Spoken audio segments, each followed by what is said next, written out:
Welcome to the Jamodi podcast. We are all surrounded by amazing coaches and leaders. So let's get an inside look at not just what they do, but how they do what they do. After all, becoming the best versions of ourselves is Jamodi, just a matter of doing it.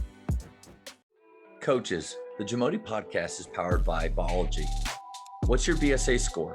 The Biology Skill Assessment is the only verified skills metric endorsed by the NIA and NJCAA to discover and develop the best talent for your team. This 10-minute, 100-shot test can be taken for free today on the Biology mobile app. Elevate your game. Yeah, so right off the bat, I mean, you get to not only coaching in college, but also the platform that you have in teaching the game. You get to talk to a lot of coaches, observe a lot of leaders. What's one quality that you see in great leaders?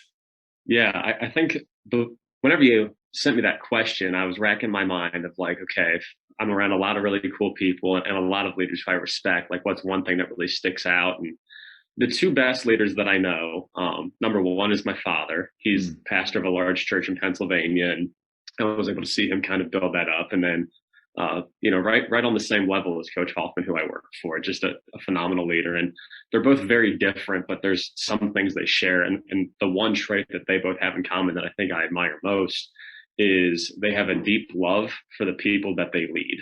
And that absolutely fuels every single decision they make, interaction they have. And as somebody who's responsible for a lot of people and overseeing a lot of moving parts, to have that as your guidepost has really been impactful. And so for myself, as a young coach and someone who loves basketball, it's easy for me to get off track, right? Like sometimes I love the game more than I love the people I coach. And so to have those mentors in my life who I can learn and observe from and who challenge me has been really impactful. And I've seen their leadership really help other people flourish. Yeah, you nailed it. Like, what's the danger of a coach that maybe has a ton of head knowledge, like you said, loves the game, is passionate, loves teaching it, but there is a disconnect from getting to know the players or truly caring about them? What's the danger of it all being about basketball?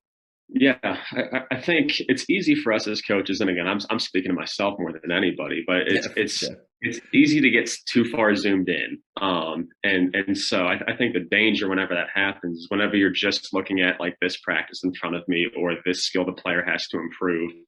What ends up taking place is oftentimes the people that you lead and coach, they feel like they are commodities being used by you to help you get to a certain point, and that's the complete backwards. I guess whenever things are stationed that way, coaching is not working how it should, right? Like as coaches, our job is to use our passion, our knowledge, our position to help elevate the people that are playing for us. And so again, I think the danger of like the game coming first or practice coming first or skills coming first is people become commodities and the relationships be backwards. Whereas our job is to use the time we have with them, however long that may be, the position, the influence we have, to obviously help them have an excellent experience and improving and playing well as part of that. But more importantly, just to create an environment where they can flourish. Because the opposite of that could be true though too, right? Like you love them and you're building them up, but then not necessarily growing them. And I mean, I just listened to a video of Gino at UConn talking about getting an A in basketball.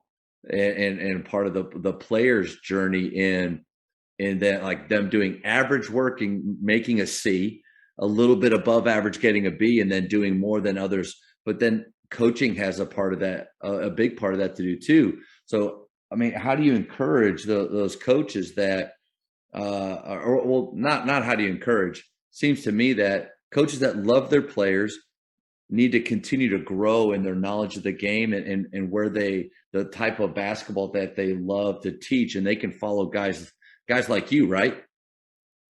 Yeah, well, and again, I think the beautiful part of being a part of a team, whether that's as a player or as a coach and being on the staff, is you can surround yourself with people that help balance you out and help grow you.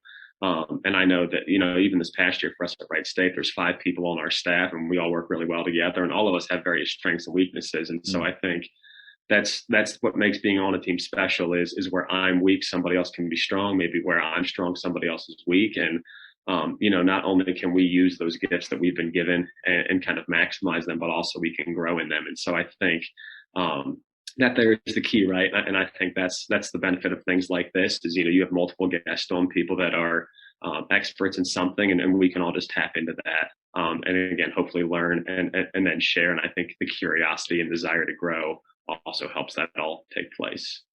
That's interesting too. Like when you're building a staff, are you looking for guys that are just like you, in line with what you think, and basically will take whatever that you say and just run with it, or are you looking for people like you mentioned with balance that will, like, I was a defensive player, but I enjoy coaching offense. I don't have much of a desire to do that. So I hired a varsity assistant that loves that side of the ball. What are your thoughts on that when you're building a staff, and how important it is to have people that follow your vision, but or people that will kind of have a little friction with what you're doing? Yeah, so I think I've been fortunate to see Coach Hoffman do a really good job of building a cohesive staff here. And really, I think the answer is both. And I think it's important that and I've seen, fleshed out in how coaches build our staff here, that there's some core things that there has to be alignment on. And that's, big picture culture things. Why are we here? Why are we coaching? Why are we doing what we're doing? What is our goal? I think it's vital that there's alignment there.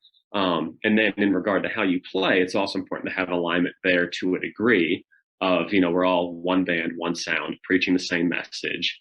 But then behind closed doors, I think there is a lot of value in just having multiple opinions, people who can sharpen each other to learn and grow and refine what you do, so that you can have multiple years of experience versus 1 year of experience multiple times. And so having those differences is certainly helpful. But again, I think at the core, there has to be a unity and a similar vision. And then obviously for some of those things that maybe are less important, but still do matter, having some balances and differences of opinion are good, provided you can come out united and moving in the same direction.